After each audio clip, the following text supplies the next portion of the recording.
vamos avanzando. Ya os mostraré algunas cosas, en la que yo empecé a trabajar sobre el cementerio civil el año 2010 o así, Antonio, ¿no? Haríamos los primeros recorridos y en ese sentido también quiero animar a la gente a que el aprendizaje, yo en el tema de algo activo, pues, cuando publica el gran sabio católico, los cementerios civiles y la Cordillera Española, José Jiménez Lozano, premio Cervantes, ahí donde los haya, pues estaba estudiando y no fui al cementerio civil porque daba pánico ir al cementerio civil porque te fichaban. Y ese señor publicó este libro el año 78, se esperó hasta el año 78. Hablaremos algunas veces del año 78. Bueno, entonces, yo realmente lo que vengo a hablar es aquí de este opúsculo que me han publicado. Como decía Paco Umbral, como veo la media de edad que hay aquí, me decía que él venía a hablar de su libro. Bueno, yo siento, es decir, el éxito que hemos tenido de convocatoria es un logro. Ojalá que a mí me gustaría ver aquí a gente de 14 años, 16, 18, 20, 22, chicos, chicas, tal. Estábamos, es decir, hoy nos vamos a adentrar sobre todo en el tema mujeres. Lo que ocurre es que las mujeres y los hombres estamos revueltos. Estamos envueltos, y en los cementerios más, ahí danzando todo, yo me imagino, con las noches así. Bueno, entonces, lo que ocurre es que, debido precisamente a la tradición patriarcal que llevamos, pues allí hay unos hombres con unos panteones supergigantes, impresionantes, que han sido presidentes de repúblicas, etcétera, etcétera. Ahora explicamos, porque claro, todavía a estas alturas hay gente que no sabe dónde está el cementerio civil, ni cómo se llega. Es muy facilito, muy facilito, muy facilito. El metro, vamos, no hace falta gastar gasolina ni esas cosas, ¿vale? Entonces, Antonio, habíamos empezado. Yo quería recordar que hoy estamos en una biblioteca, que es decir, nosotros no vamos a hablar vamos a hablar de gente que está fallecida, pero vamos a hablar de ideas vivas. Es decir, no vamos a hablar de que aquella gente murió y allí se quedaron con sus ideas, no, sus libros están difundidos, se pueden publicar, están publicados, se pueden leer, los podemos disfrutar, pero sobre todo es que hoy seguimos discutiendo de los temas que discutían aquellas, porque de lo que vamos a hablar es de gente que fue perseguida, que fue excluida, que fue represaliada, ¿vale? Entonces, para que nos hagamos una idea, empezamos... iba a decir algo en relación con Elena Fortún. Estamos en una biblioteca, Elena Fortún, sabe todo el mundo que es un pseudónimo, un apodo, no, es un pseudónimo, eso, ¿vale? Bueno, y alguna gente diría, ¿y dónde está? Ella está enterrada en la Sacramental de San Justo, y así sacamos un poco el tema, ¿qué es una sacramental? ¿Qué es un cementerio civil? Entonces, esta es la placa. Pero tenemos otra donde venía, que está enterrada en la Sacramental de San Justo. Los sacramentales ya ahora son cementerios municipales, pero fijaros que la palabra sacramental ya dice algo. A ver, entonces, perfecto, eso es. Y arriba está la placa dedicada a Bolín, que era su hijo primero, que murió a los 10 años y que el apodo que tenía era Bolín. Está ahí enterrada porque están enterrados sus padres y ella era muy católica. Vale. Entonces, claro, cuando ahora hablamos de cementerio civil, fijaros, son 137 años ahí, ¿no? Me parece, si no me sale nada la suma, 140 años de historia de España. El cementerio civil de Madrid se crea en el año 84, no el siglo pasado, del anterior, del 19.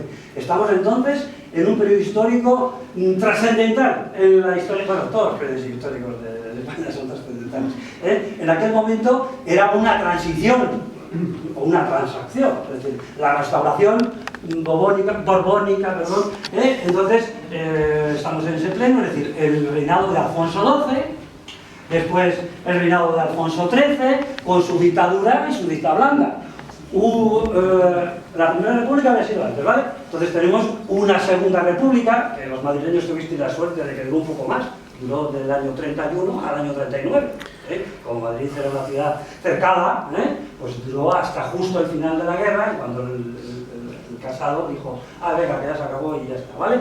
Entonces, bueno, pues duró un poquito más, la república esa se tuvo que exiliar, y con él, bueno, algunos ya estaban exiliados y algunas exiliadas, vamos a verlo aquí, y ahí empieza un periodo muy importante de la historia de España, que es el exilio interior, al que algunos seguimos perteneciendo, aunque ya haya pasado ese tiempo, pero el exilio interior y otros el exilio exterior, es decir, una guerra civil de las de verdad, no como la del siglo XIX entre los carlistas y los isabelinos, que bueno, era un poco así, esta va en serio, es decir, en plan genocidio, genocidio cultural, genocidio físico, es decir, si matas al enemigo, pues entonces ya las ideas mueren, mentira, mentira, mentira, etcétera, etcétera.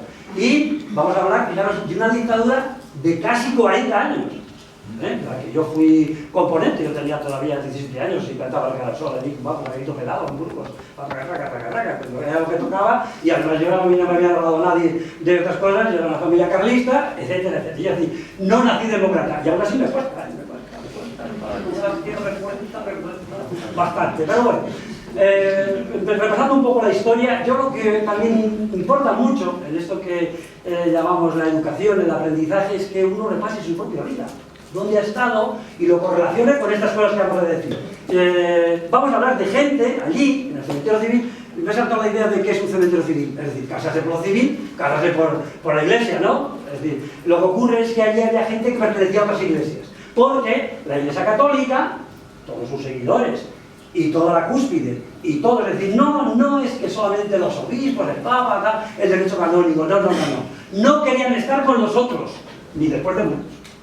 No. Es decir, muchos padres ya hablaban entre ellos de la educación de sus hijos e hijas, y ya estaban en la convicción de la igualdad, y que algún día se llegará. Lo que pasa es que habían que andar y moverse y hacer cosas y llevarles a ciertos colegios y buscarles determinados formadores y tener ciertos libros en casa. Es decir, que el tema de la educación, era básico, y esta pareja que hemos visto antes lo tenía muy claro. Y no digamos los padres de Dolores, claro, fijaros que pone Dolores Servián de Besteiro, al lado está la tumba de don Julián Besteiro, presidente de las Cortes de la República.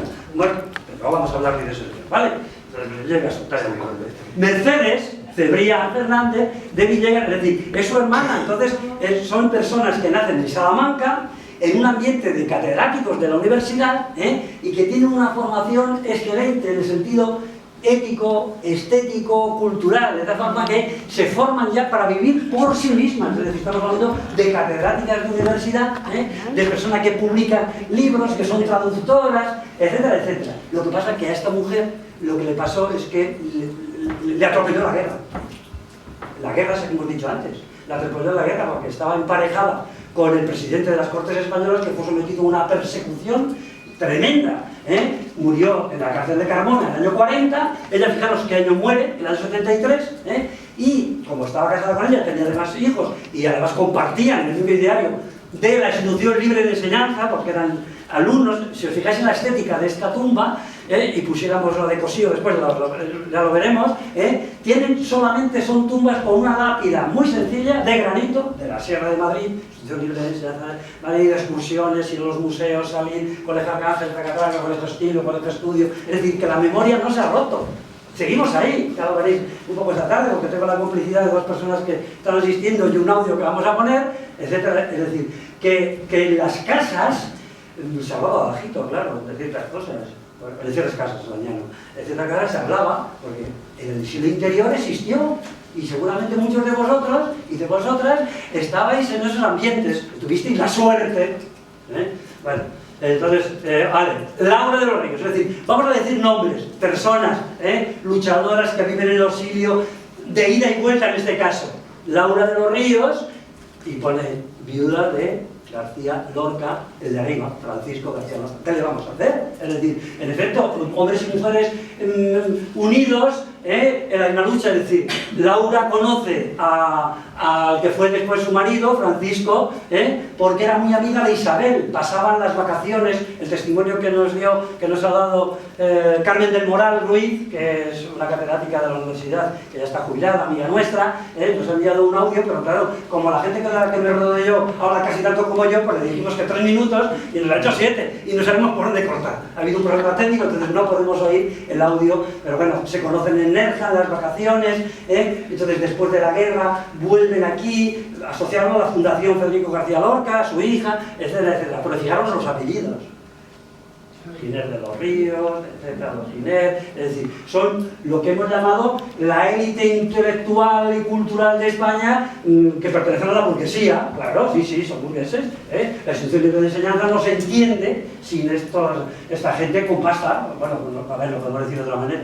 ¿vale? Pero bueno, seguimos adelante. Claro, ahí está también, yace enterrada Dolores Ibarguer, pero como no lo voy a leer porque estoy lanzado, lo buscáis vosotros. El poema que le hace Miguel Hernández en el año 37, es decir, a Dolores Ibarguer. Es decir, ahora vais a casa, pero si no lo leéis de cualquier manera, lo leéis, ponéis de pie.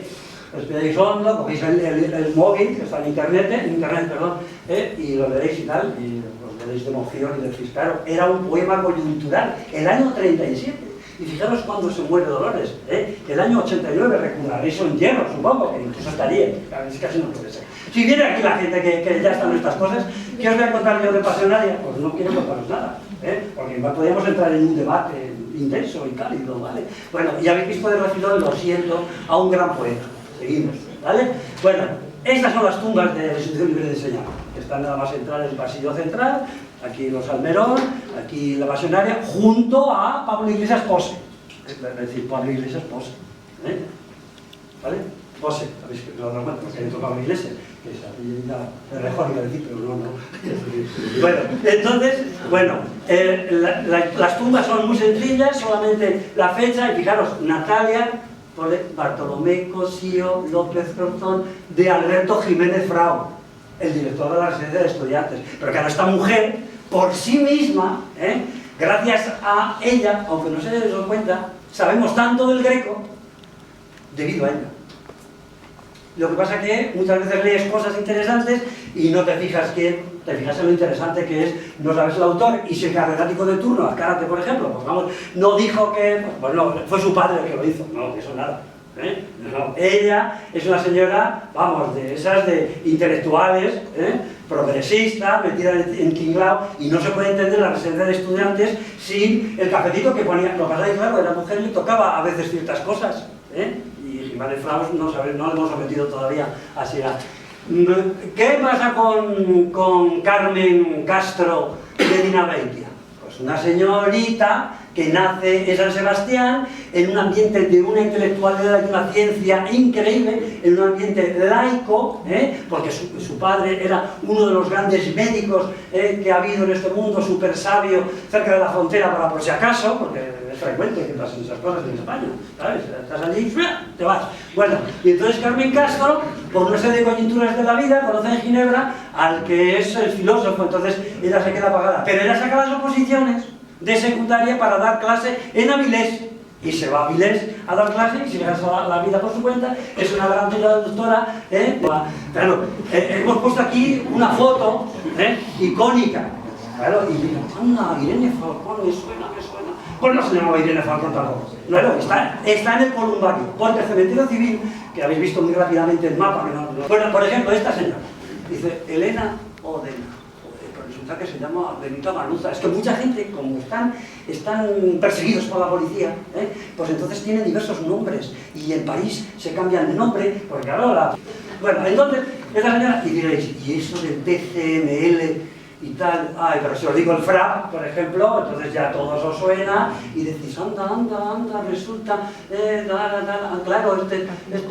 y si os digo Pedro Marco, diréis, anda, ese era un riojano que nació no sé dónde, claro, era el compañero. Canuza se muere el año 83 de tantos disgustos y tal, porque al lado está uno de los fusilados del año 35. Esta, pues no voy a leer tampoco el poema que hizo Miguel Hernández, leo perfecto, estupendamente, me encanta además declamar versos, los que me conocen. Le hizo un poema también un poco coyuntural quizá Miguel Hernández en Buitrago. Esta mujer con 17 años se apunta, es decir, es una miliciana, perseguida toda la vida. Lo que pasa es que el franquismo, el franquismo es como una especie de masa, no sabemos quién, le dio un kiosco para que, claro, ahí estamos, ¿vale? Entonces, ahí estamos, ¿ves? El poema, están puestos en la tumba solamente 4, se llamaba Rosario Sánchez Mora, la dinamitera, en Buitrago, lanzando. Bueno, hay dos versiones, es decir, y creo que la segunda es la más acertada. Es decir, el tema de la guerra civil, el tema de las milicianas, fue un tema muy duro, porque muchas dijeron a la lucha, a primera fila. Y Ñaja y los listos de entonces, y Guilloto, que está enterrado allí, y Lister también, que está enterrado allí, dijeron, bueno, las mujeres, a ver si lo estamos pasando, a ver. Y no había llegado la Segunda Guerra Mundial, que fue cuando se pasaron de verdad, cuando hicieron necesidad, dijeron, venga, que trabajen en la fábrica las chicas. Después se lo quisieron quitar y dijeron, ay, ya me has quitado, venga, nada, pues venga, seguimos. Le dieron un kiosco, que era lo tradicional cuando eres mutilado de guerra. Vale, seguimos. Bueno, y hemos llegado a la estrella de esa guerra, a la estrella.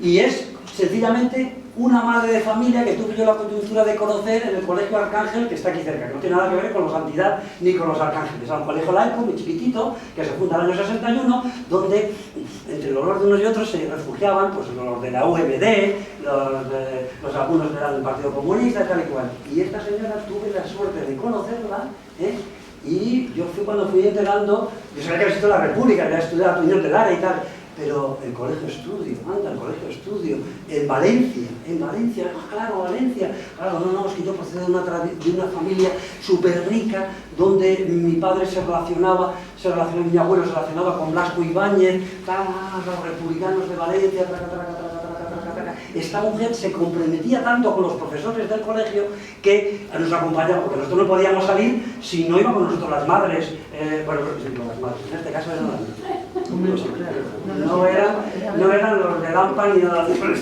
las madres. El presidente era un padre, había que dejar las cosas, era clarificado que son padres, ¿no? ¿Vale? Entonces, claro, es decir, era, bueno, y esta mujer era, es decir, le encantaba la música, melómana, absoluto. Su compromiso era tan grande, es decir, tenía 5 hijos. Vamos a ver lo que dice de su hija, y así descanso un poco yo. Soy Mama Aroca, hija de Matilde Puchales y Gualberto Aroca.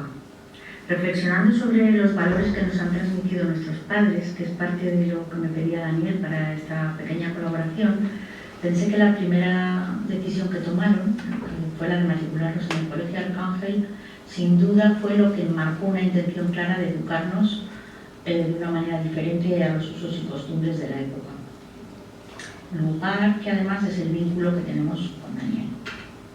La elección del colegio fue una de las primeras decisiones que tomaron mis padres al volver de Ginebra, donde habíamos nacido mi hermano Walter y yo, lugar al que fue mi padre a trabajar en Naciones Unidas, en un departamento dedicado a acoger migrantes de lengua española.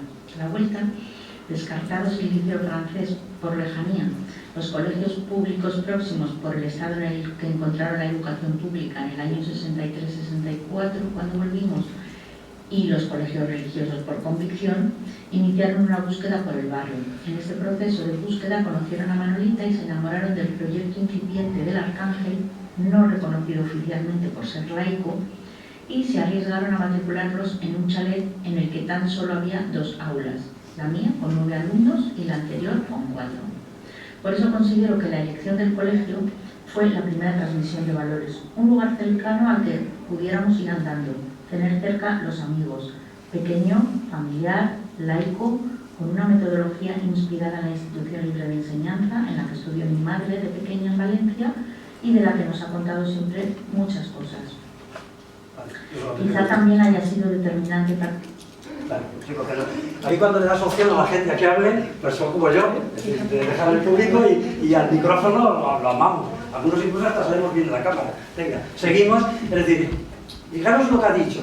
Claro, esta mujer, Marga Aroca Puchales, hoy está jubilada, quedamos el otro día en el Riojano, que también unos años en La Rioja, y le dije lo que yo quería para hoy, para hacer una exposición también interactiva y tal, pero vamos a hacer ahora enseguida, si nos da tiempo. Venga, y entonces dijo, sí, hombre, tal, pero ¿dónde ha dado clase Marga Aroca Puchales? En el Colegio de la Navata. Ya con eso no digo más. La Navata, ¿vale? Bueno, sé que va a hacer enseguida Pablo Iglesias Póseda. ¿Y qué colegio? El Colegio de la Navata, que está en Calapagar, ¿no? María Luisa Navarro, otra señora del exilio de ida y vuelta. Claro, que algunos, sobre todo sonará el que viene arriba, no lo voy a decir. Seguro que era director general de enseñanza en la República, el que hace todo el proyecto del Partido Socialista para Marcelino Domingo, etcétera, etcétera, etcétera, etcétera. Pero esta señora es una súper experta en sordos y una lingüista increíble. Y es la que corrige, como Eva en mi caso, los artículos que escribía Lorenzo, etcétera, etcétera, etcétera, etcétera, etcétera, etcétera, etcétera, etcétera. Claro, no nos ha salido en esa foto, pero fijaros, ¿os ha dado tiempo a leer lo que pone? Sí. Vale, ya está. pero fijaos, aquí abajo dice su hija, Isabel Luzuriaga Navarro, republicana y psicoanalista, dando testimonio, dando testimonio allí, con una lápida. En este caso la lápida es de un mármol, es diferente al... Pero ellos, claro, la institución de enseñanza, perseguida, los nobles protestantes que estaban en el cementerio, uno a uno. El Redentor, la catedral, porque Madrid no tuvo catedral, la primera catedral de Madrid fue la Catedral del Redentor, en la calle de Beneficencia. Seguimos. Y eran los... Vale. Bueno, pues, Maki, te toca. Que existía una asociación que se llama Fraternidad Cívica, porque uno de los objetivos... Pool es porque proviene de una familia de inmigración, vamos, de inmigración de la minería, cuando en la época en que empezaron a desarrollarse las minas del Río Tinto y todo eso. Entonces vinieron muchísimos obreros especializados y ella proviene de esa parte, ¿no? Entonces, a Consuelo Albert Pool la podemos, por el poco tiempo que quiero emplear para haceros una idea, pues una mujer avanzada para su tiempo, ¿de acuerdo? Ella, pues bueno, llegó a ser muchas cosas. Básicamente se ganó la vida siendo de la primera promoción de oposiciones de telegrafistas y bueno, también fue una mujer avanzada porque se separó de su marido, o sea, ya se casó como más o menos estaba establecido, tuvo sus hijos, pero llegó un momento en que no se entendían, o en fin, amistosamente se separaron. Ellos vivieron en Trubia, en la fábrica de armas. El marido era delineante de allí y ella se marchó con sus hijos a Madrid, él se quedó allí, aquello fue un escándalo. Y entonces ella, pues eso, sacaba las oposiciones de telégrafos, luego empieza a escribir en periódicos, en El País, hay una foto, pues que esa es una de un discurso, porque luego también daba discursos y era teneísta y bueno, pues también fue pues una mujer sobre todo muy comprometida con el feminismo, pues una de las primeras generaciones que traían de Inglaterra, de esos países, pues ideas innovadoras que hablaban de la libertad de la mujer, de la educación de la mujer sobre todo, en fin, y con el cementerio... Feminista, telegrafía, democracia, porque la Fundación Fraternidad Cívica lo que pretende es ensalzar los valores de la gente que está enterrada en el cementerio civil. Me he saltado muchísimas cosas de que son cementerios civiles, porque el cementerio civil, etcétera, etcétera. Y mentira todo eso de que era el lugar de los, ¿cómo se llaman? Los que nos ahorcamos, los suicidas. Termino ya. Porque ahora tiene que hablar de la otra cómplice. Nada, termino con ella diciendo que eso que perteneció a la Fundación Fraternidad Cívica, que bueno, se apuntaba a toda esta mujer, y entonces pues lo que querían era pues ennoblecer el cementerio civil, embellecerlo, pidió que los ayuntamientos, les costó que se los dieran.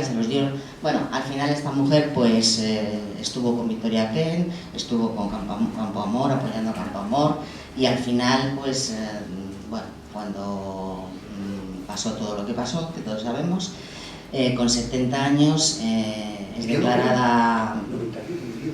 sí, vivió muchos años, murió en el año 1959. Entonces, con 70 y pocos años, pues fue declarada masona, enemiga de todo lo peor. Y entonces, como era muy mayor, en vez de llevarla a la cárcel, la llevaron a casa. Entonces, estaba también podemos decir que es de retiro, porque ella ya vivió en el Paseo de Reina Cristina, enfrente de los dominicos. Vivió allí pues esos años donde tenía que ir casi cada día, creo, según me contaba mi abuela, a afirmar que ella estaba ahí, que en fin, tuvo que jurar también, tuvo que decir que ella, ella había sido pues sobre todo clerical, ¿no? Y entonces tuvo que ir a una iglesia, ya no sé cuál, a decir que se arrepentía de todo eso, etcétera, etcétera. Y como era tan lista, pues dijo que estaba mala, que estaba mayor, y mandó una representante que dijera eso. Vamos a los algo de tu familia, los Cabrera. ¿Tu tatarabuelo qué era?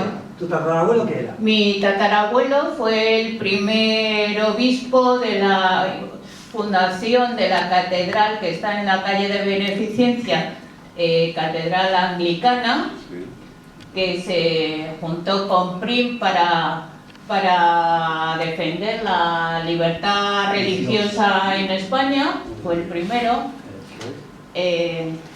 También era un alto cargo masónico en esa época. Y un gran poeta. Un gran poeta. Vale, pero como no vamos a hablar de él, se casa con Josefina Latorre. Josefina Latorre, que están juntos en otra tumba distinta, con su hijo que le subió el obispado. Sí. Y entonces tuvieron varios hijos.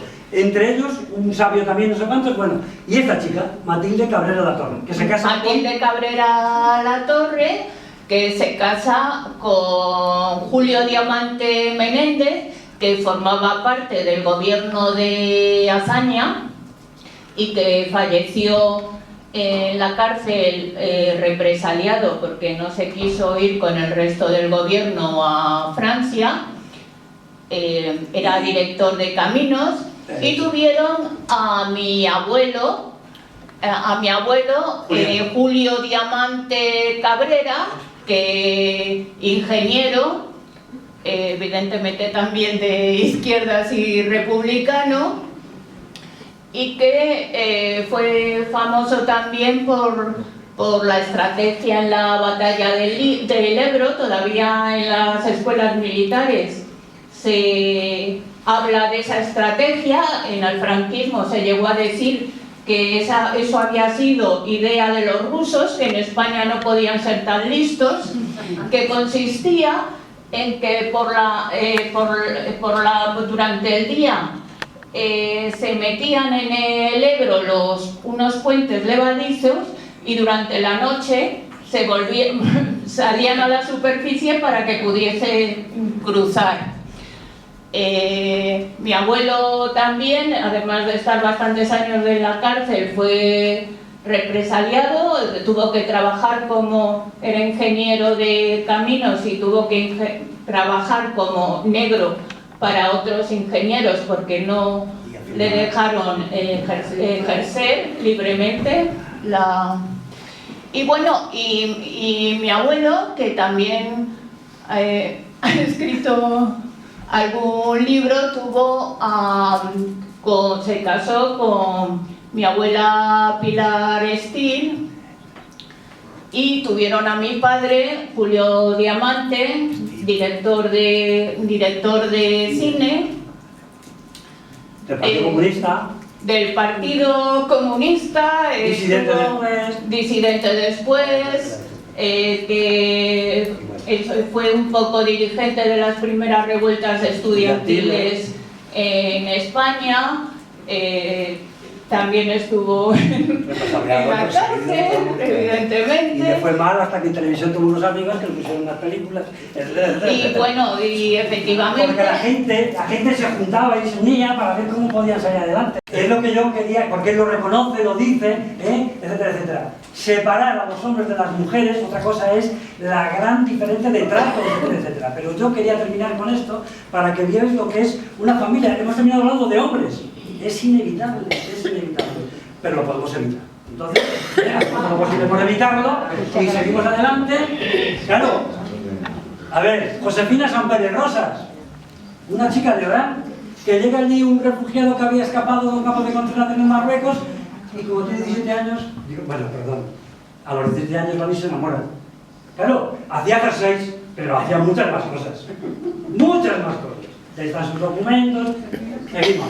Bueno, esta señora, Ángela Martínez Lanzaco, que aparece muchas veces con distintos nombres precisamente porque era perseguida por la policía. Claro, ella también cometió el error de enamorarse. tener 2 hijos con aquel, 19 o 11 años más joven que ella, que él, a aquel lo acusan de rebelión y no sé cuántas cosas más, lo entierran primero en Carabanchel allá en la fosa común, y ella reclamando toda su vida, y le decir otra cosa, y toda su vida, el cuerpo de su marido para llevarlo con los suyos.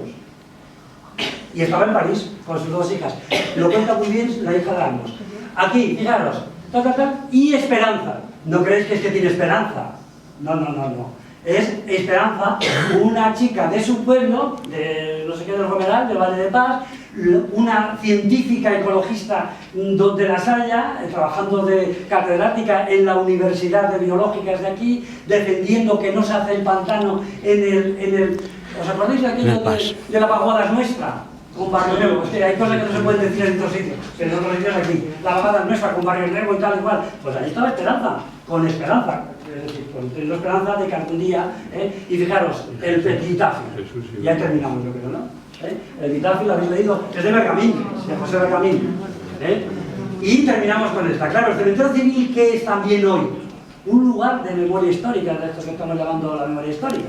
Siempre hemos tenido memoria, unos más que otros, etcétera, etcétera. Terminamos. No podíamos ni tenerla. Concha. Pero ese nombre os sonará, el de Timoteo, la primera mujer que saca de una fosa común a su padre. ¿Y ¿dónde está enterrado? En el cementerio civil. Dale ahí, toma. Digan, Largo Caballero, Concha Calvo Con. ¿Quién lo sabe quién es Concha Calvo Con? Seguimos, por así lo buscáis en internet. Justa Freire, claro, no está allí. Justa Freire está allí. Porque hay un problema gordo con el cementerio de la necrópolis del Este. Como aquí todo está bendecido, pues se llama de la Almudena. Bueno, el cementerio civil pone la... Bueno, no, terminamos. ¿Qué más quiera saber? Bueno, que lea este opúsculo. Eso es lo mejor que hay, lo último. Hay varias cosas, muchas cosas. Bueno, muchas gracias, Daniel.